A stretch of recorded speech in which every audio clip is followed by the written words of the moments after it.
Classification of monosaccharides. बेटा ये topic हमने कल स्टार्ट किया था और इसमें से सिर्फ एक सब हेडिंग सब टॉपिक रह गया था, that is the hexose sugar. हमने क्लासिफिकेशन ऑफ मोनोसैकराइड्स में पढ़ा था कि जो मोनोसैकराइड्स होते हैं वो 3 to 7 कार्बन पर मुश्तमिल होते हैं और उनके अंदर बेटा हमने पढ़ा था, कल डिटेल के अंदर देखा था, ट्रायोज को देखा था, उसके बाद बेटा हमने देखा था टेट्रोज को देखा था, उसके बाद हमने देखा था बेंटोज को। तो आज बेटा जो चीज़ हम देखने वाले हैं वो आपके पास क्या रहेगा, that will be the hexose. ठीक है, हेक्सोज में से हमने चीज़ें कौन कौन सी करनी है यहाँ पर, नो डाउट पहली चीज़ बेटा हम ये समझेंगे कि हेक्सोज में कार्बन कितने होते हैं।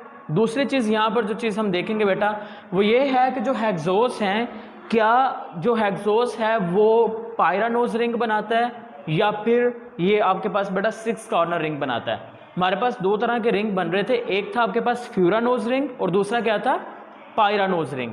ठीक है, तो हम देखेंगे क्या जो हेक्सोज 6 कार्बन शुगर है वो कौन कौन से रिंग बनाते हैं। फिर हम देखेंगे क्या जो हेक्सोज शुगर है उसमें जो कार्बोनाइल ग्रुप है वो एल्डिहाइड है या कीटो भी हो सकता है। फिर बेटा एक एमसीक्यूज जो मुसलसल कई बार एग्जाम के अंदर पूछा जाता है वो ये है कि बेटा जो हनी होता है, शहद के अंदर कौन सा कार्बोहाइड्रेट पाए जाते हैं। ठीक है, ये एक क्वेश्चन होगा जो हम यहाँ पर देखेंगे। तो चलिए ज़रा स्टार्ट करते हैं। बेटा पहला पॉइंट बहुत ही ऑर्डिनरी सा पॉइंट है, वो ये है कि अगर हम हेक्सोज शुगर की बात करते हैं तो इसमें कितने कार्बन्स मैं यहाँ पे लिखूंगा, नो डाउट कितने कार्बन्स होंगे, 6 कार्बन कंपाउंड होगा, 6 कार्बन कंपाउंड। अब बेटा 6 कार्बन कंपाउंड तो हो गया, लेकिन इसका जो जर्नल फार्मूला होता है हमारे पास हेक्सोज का, it's journal formula is the C6H12O6। अगर आपके पास कहीं पे ये आपको दिख जाता है ना C6H12O6, तो आपने बेटा ये डिसाइड नहीं करना है कि ये आपके पास ग्लूकोज है। You can decide that it is a glucose. It is not a glucose, it is actual a hexose sugar in which the 6 carbon is present. This could be a, ये बेटा क्या क्या हो सकता है अगर ये ग्लूकोज नहीं है, तो बेटा ये क्या हो सकता है, ये ग्लूकोज भी हो सकता है आपके पास। बेटा ये आपके पास हो सकता है मे बी ये फेरक्टोज हो, मे बी हो सकता है ये आपके पास बेटा ग्लैक्टोज हो, या हो सकता है ये हमारे पास मानोज हो। यहाँ पर जितनी भी मैंने शुगर्स के नेम लिखे हैं ये सारे के सारे जो शुगर्स हैं ये बेटा आपके पास है हेक्सोज शुगर। इन्हीं सभी शुगर्स के अंदर कितने कार्बन देखने को मिलेंगे, 6 कार्बन देखने को मिलेंगे। और आपको पता होना चाहिए कि इन सब का फार्मूला, क्योंकि ये जनरल फार्मूला है और जनरल फार्मूला क्या रहता है, सभी का सेम रहता है। समझ में आ गई बात। तो आप बेटा उसके फार्मूला की बेस पर आप डिसाइड नहीं कर सकते ये किस चीज़ का फार्मूला है। अलबत्ता जब बेटा हम इसको आप सोल्यूशन के अंदर डालेंगे, जब आप इसको किसके अंदर प्लेस कर देंगे, सोल्यूशन के अंदर प्लेस कर देंगे, उस वक्त अलबत्ता वो जो रिंग बनाएगा, रिंग के अंदर जो कार्बन के स्पेसिफिक अरेंजमेंट्स होगी हाइड्रोक्सिल ग्रुप की और हाइड्रोजन की, वो हमें क्लैरिफाई करेगा आया ये जो स्ट्रक्चर है वो ग्लूकोज का बना है, फ्रक्टोज का बना है, मानोज का बना है या फिर गैलेक्टोज का बना है। बेटा हम मोनोसैकराइड्स पढ़ रहे हैं और मैंने लास्ट टाइम मोनोसैकराइड्स की एक करैक्टरिस्टिक फीचर बताया था आपको। मैंने कहा था कि जितने भी मोनोसैकराइड्स होते हैं सभी मोनोसैकराइड्स के अंदर हमें कार्बोनाइल ग्रुप देखने को मिलता है। मोनोसैकराइड्स में जितने भी कार्बन होंगे सभी कार्बन्स में सभी कार्बन को छोड़कर सिर्फ एक कार्बन ऐसा होगा जिसमें कार्बोनाइल ग्रुप होगा, बाकी सब में हाइड्रोक्सिल ग्रुप मौजूद होता है। और फिर आपको बताया गया कि वो जो कार्बोनाइल ग्रुप होगा वो या तो कार्बोनाइल ग्रुप दो तरह से होते हैं, या तो वो एल्डिहाइड हो सकता है या फिर वो क्या हो सकता है, कीटोन हो सकता है।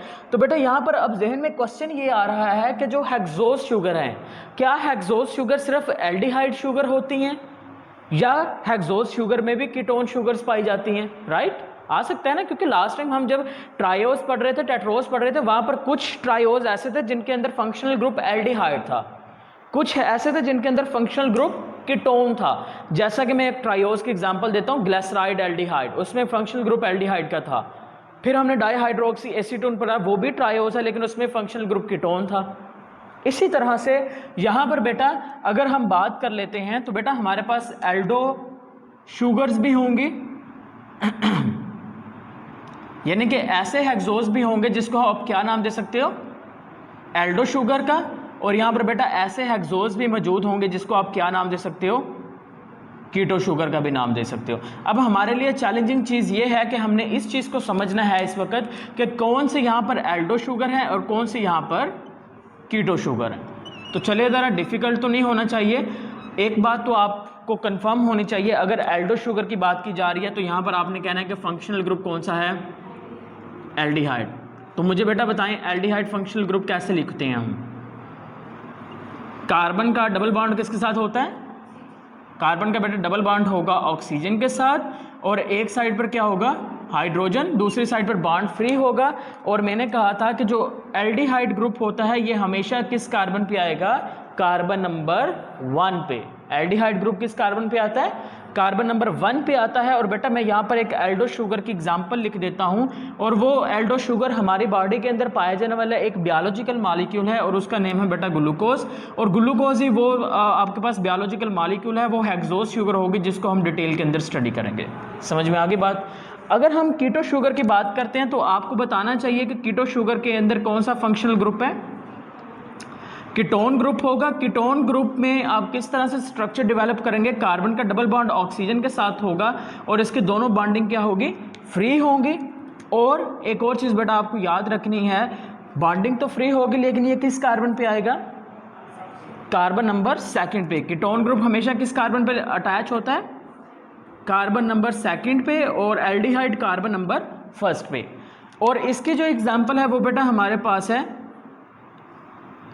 फ्रक्टोज, जिसको हम बेटा फ्रूट शुगर भी कहते हैं। इसका सेकंड नेम क्या है, it is also known as a fruit sugar. और आपको एक और चीज़ मैं बताता जाऊं कि बेटा जब बात होती है ना इस चीज़ की, हनी की, तो हनी की बेटा जब बात करेंगे तो हनी के अंदर यही 2 शुगर्स पाए जाते हैं। समटाइम एमसीक्यूज में पूछा जाता है कि अगर हमारे पास बेटा जो हनी है, हनी के अंदर भाई कार्बोहाइड्रेट्स किस तरह के पाए जाएंगे, तो बेटा अगर वहाँ पर ग्लूकोज का ऑप्शन नहीं है तो आपने डायरेक्टली जिस तरफ मूव कर देना है वो आपके पास क्या होगा, फ्रक्टोज। क्योंकि मेनली तौर पर उसके अंदर कौन सी शुगर पाई जाएगी, फ्रक्टोज पाई जाएगी, लेकिन सम टाइम कुछ अमाउंट के अंदर क्या उनसे पाई जाती है, ग्लूकोज भी पाई जाती है। समझ में आ गई बात। लेकिन जो मोस्ट एक्यूरेट ऑप्शन रहेगा वो कौन सा रहने वाला है, फ्रक्टोज रहने वाला है।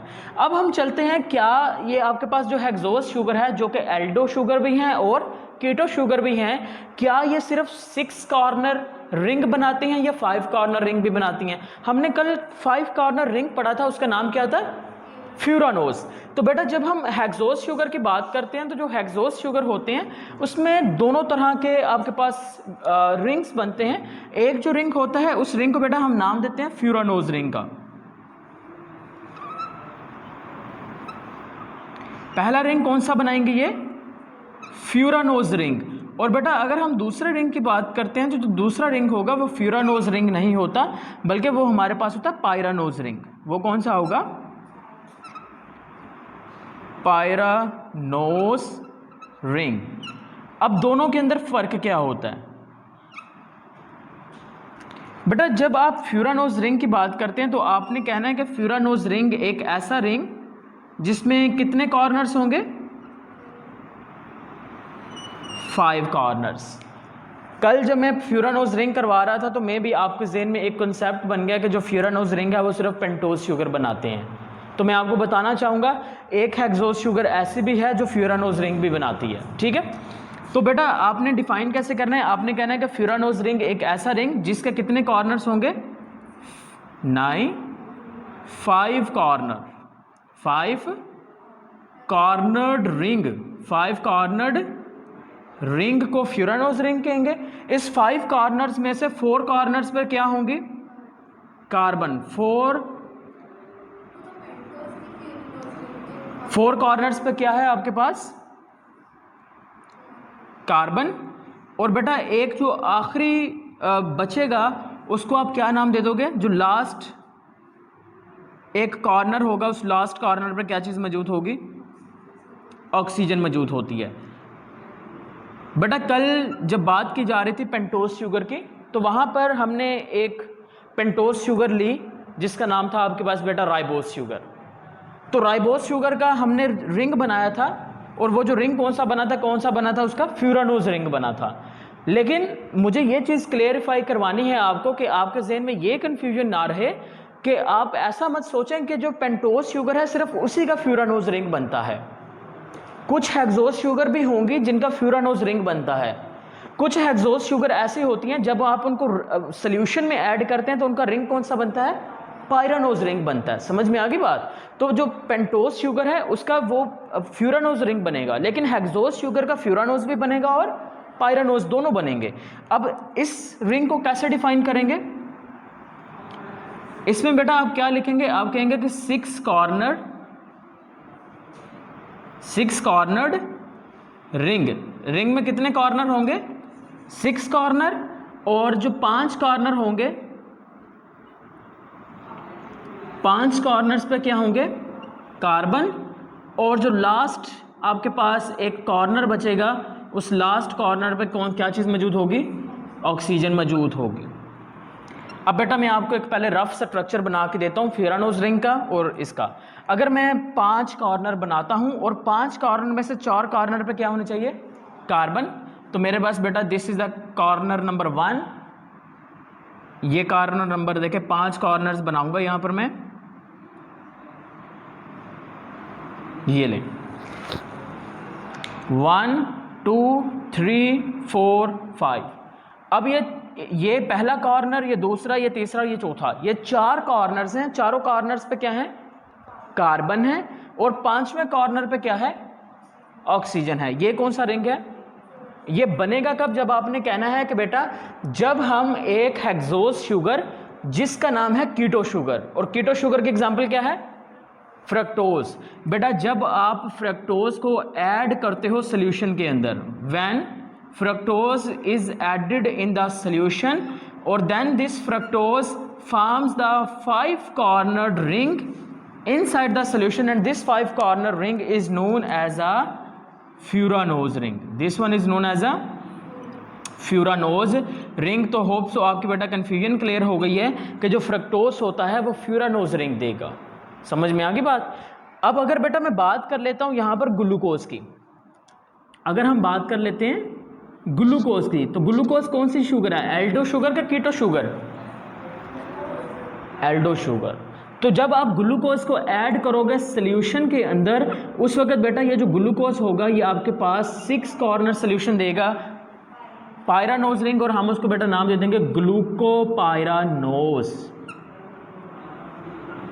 बेटा मैं यहां पर आपको ईथर लिंक भी दिखाऊंगा, ईथर लिंकेज भी होता है इसके अंदर, देखना जरा कैसे बनेगा। पहले मैं स्ट्रक्चर डेवलप करता हूं, 6 कॉर्नर्स बना लेते हैं।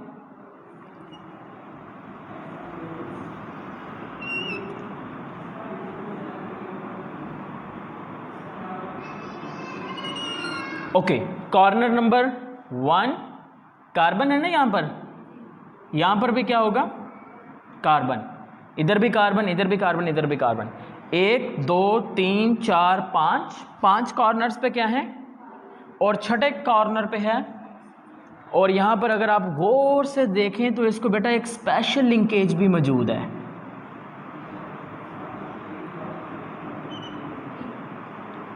COC, this linkage is a ether linkage. समझ में आई बात? तो ये बेटा आपके पास कौन सा रिंग है? Pyranose. This one is known as a pyranose ring. बेटा अब हम चलते हैं ग्लूकोज की जानिब, अब उसको डिटेल में देखते हैं और हम देखेंगे यहाँ पर कि अगर ग्लूकोज के हाइड्रोक्सिल ग्रुप की पोजीशन चेंज होती है उससे उसके नेम पे क्या असर पड़ता है। ठीक है, ओके। अब हम चलते हैं ज़रा ग्लूकोज की जानिब। तो पहले बेटा आप चंद एक पॉइंट्स लिखते जाएं ग्लूकोज के बारे में या ग्लूकोज की इंपॉर्टेंस पे।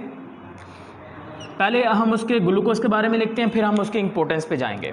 तो बेटा ग्लूकोज के बारे में पॉइंट नंबर 1 ये आ गया कि आपके पास कौन सी शुगर है? हेक्सोज शुगर है। एल्डो शुगर है कि कीटो शुगर है? ठीक है, सेकंड पॉइंट हमने लिख लिया, इट इज एल्डो शुगर। तीसरा बेटा पॉइंट आपने ये लिखना है कि ये one of the most abundant biological compound है या biological molecule, one of the most abundant biological molecule, यानी कि ये ऐसा बायोलॉजिकल मॉलिक्यूल है जो लिविंग ऑर्गेनिजम्स की बॉडी में बहुत ज़्यादा अबंडेंट होता है। समझ में आई बात। फिर बेटा हम यहाँ पर बात करेंगे, अगर ग्लूकोज के बारे में बात कर रहे हैं तो ग्लूकोज का जो प्राइमरी सोर्स होता है वो क्या होते हैं? Plants. Very good, primary source क्या होंगे? और प्लांट्स के अंदर कौन सा केमिकल रिएक्शन? फोटोसिंथेसिस। और यहाँ से बेटा एक एमसीक्यूज भी बनता है। एमसीक्यूज ये बनता है कि हमें पता है कि बेटा फोटोसिंथेसिस के केमिकल रिएक्शन के दौरान ग्लूकोज ने बनना होता है। तो यहाँ से बेटा आपने एक चीज़ याद रखनी है कि जब फोटोसिंथेसिस का केमिकल रिएक्शन होगा, उस केमिकल रिएक्शन के दौरान 10 ग्राम ग्लूकोज को बनाने के लिए कितने?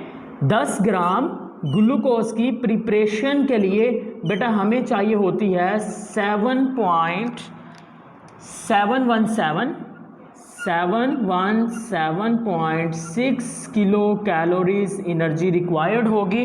कितने ग्राम ग्लूकोज को बनाने के लिए? 10 ग्राम ग्लूकोज को बनाने के लिए।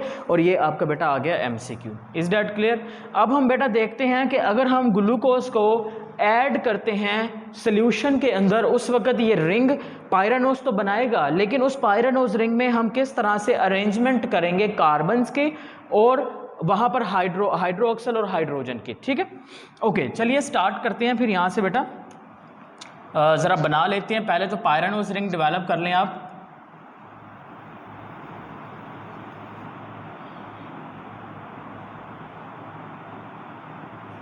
Okay, is this a pyranose ring? Carbon के नंबर ऐड करते जाएं। बेटा ये आपके पास है carbon number 1, carbon number 2, 3, 4, carbon number 5। इस कार्बन नंबर 5 के साथ यहाँ पर अटैच होगा carbon number 6 in the form of the CH2OH। Is that clear? अब बेटा कार्बन हाइड्रोक्साइड की जो पोजीशन है वो कार्बन नंबर 1 पे नहीं भूलनी आपने। कार्बन नंबर 1 पे जो हाइड्रोक्सल है वो नीचे आना चाहिए यहाँ पे, और हाइड्रोजन यहाँ पे जाना चाहिए। Is that clear? Carbon number आ गया आपके पास 2। हम पोजीशन चेंज किस कार्बन पे करते हैं ग्लूकोज में? कार्बन नंबर 3 पे। यहाँ पर मैंने पोजीशन चेंज कर दी, हाइड्रोजन इधर आ जाएगा, अंदर वाली साइड पे क्या चला जाएगा? हाइड्रोक्सल। एक साइड पर हाइड्रोजन और दूसरी साइड पर हाइड्रोक्सल। तो सेम टू सेम बेटा आप इसी तरह से ऐड करते जाएं। तो ये आपके पास जो रिंग बन गया है इस वक्त, ये आपके पास किसका बना है? आपने कहना है कि this ring is actual the ring of the glucopyranose. और इसको हम एक सेकंड नेम भी देते हैं बेटा, इसको ही आप नाम दोगे अल्फा ग्लूकोज का भी नाम देते हो। अभी जो चीज़ मैं आपको बताना चाह रहा था वो यही थी, अगर आपने एक कार्बन नंबर 1 के ऊपर हाइड्रोक्सल ग्रुप चेंज कर दिया तो उससे ये अल्फा ग्लूकोज बीटा ग्लूकोज में चेंज हो जाएगा, उसकी प्रॉपर्टीज चेंज हो जाएंगी। देखिए ज़रा यहाँ पर मैं अगेन पायरानोज रिंग बनाता हूँ। ये आपके पास बेटा कार्बन नंबर देखें,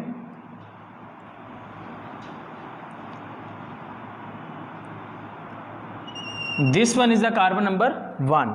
अगर कार्बन नंबर 1 पर ये जो हाइड्रोक्सल ग्रुप है ये प्लेन से नीचे होगा तो जो शुगर ग्लूकोज बनेगा वो कौन सा होगा? अल्फा। लेकिन अगर गलती से आपने ये हाइड्रोक्सिल ग्रुप बेटा ऊपर की जानिब लगा दिया यहाँ पे, और आप हाइड्रोजन नीचे लगा देते हैं यहाँ पे, तो उस सूरत में बेटा क्या होता है कि ये आपके पास जो ग्लूकोज तो बनेगा, पायरानोज रिंग भी है क्योंकि 6 कॉर्नर है, पायरानोज रिंग की कैरेक्टरिस्टिक्स भी वो सेटिस्फाई कर रहा है। तो हम कहेंगे कि बेटा ये हमारे पास ग्लूकोज तो बन गया, लेकिन ये जो हमारे पास पायरानोज रिंग है ये अल्फा ग्लूकोज का नहीं है, बल्कि ये किसका बन चुका है? बीटा ग्लूकोज का है,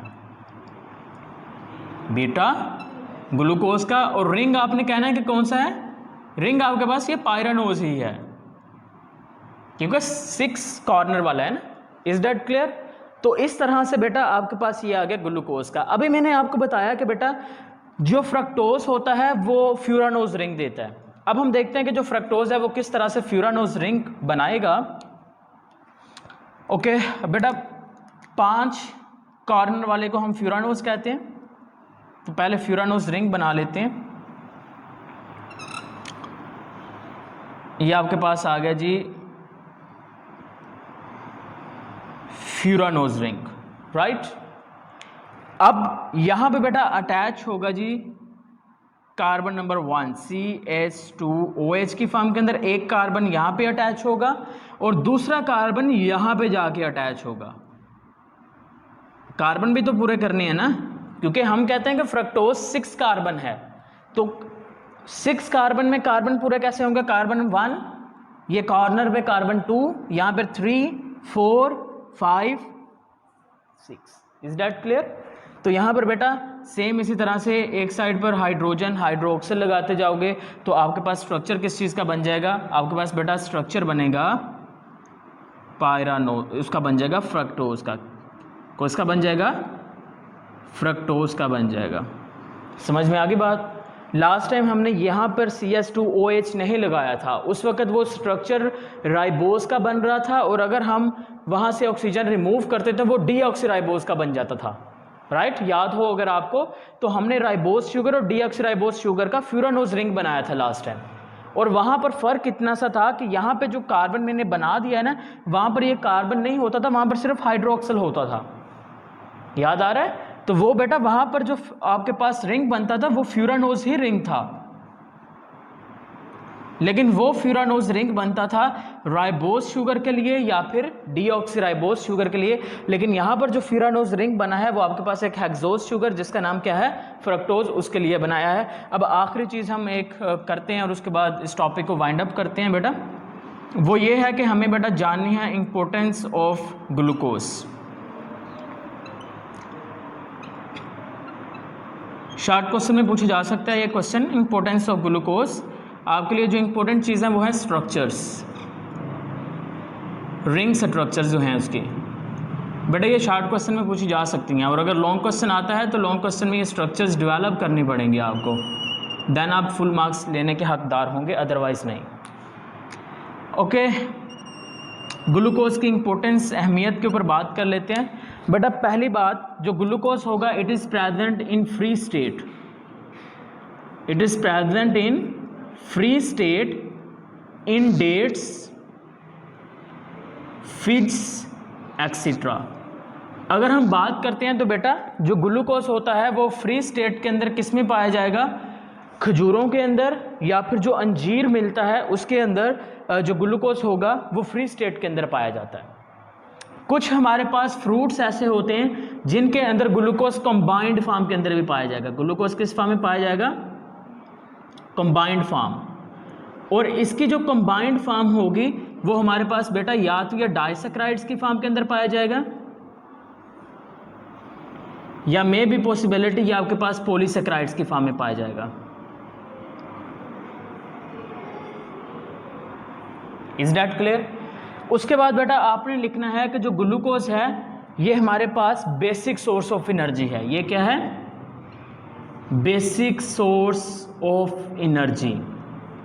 उसके बाद बेटा आपने यहां पर लिखना है कि जब बेटा स्टार्च, ग्लाइकोजन एंड सेलुलोज ये टूटते हैं, इनके टूटने से भी क्या बनता है? ग्लूकोज बनता है। और आखिरी पॉइंट बेटा आपने लिख देना है कि जो ग्लूकोज होता है ये किस प्रोसेस के ज़रिए से बनेगा? आपने कहना है कि it is formation by the process of the photosynthesis. और फोटोसिंथेसिस की बेटा अगर इक्वेशन लिखना चाहते हैं तो आप इक्वेशन भी वहाँ पर डेवलप कर दीजिएगा। आपके पास कार्बन डाइऑक्साइड किसके साथ मिलेगी? वाटर के साथ, और वाटर के साथ बेटा जब मिलेगी उसके नतीजे में आपके पास क्या बन जाएगा? ग्लूकोज बनेगा,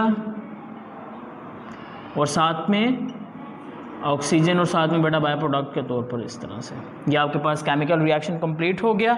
लेकिन यहाँ से जो चीज़ आपको याद रखनी है वो यही है कि आपको 10 ग्राम ग्लूकोज बनाने के लिए कितनी किलो कैलोरीज एनर्जी रिक्वायर्ड होंगी।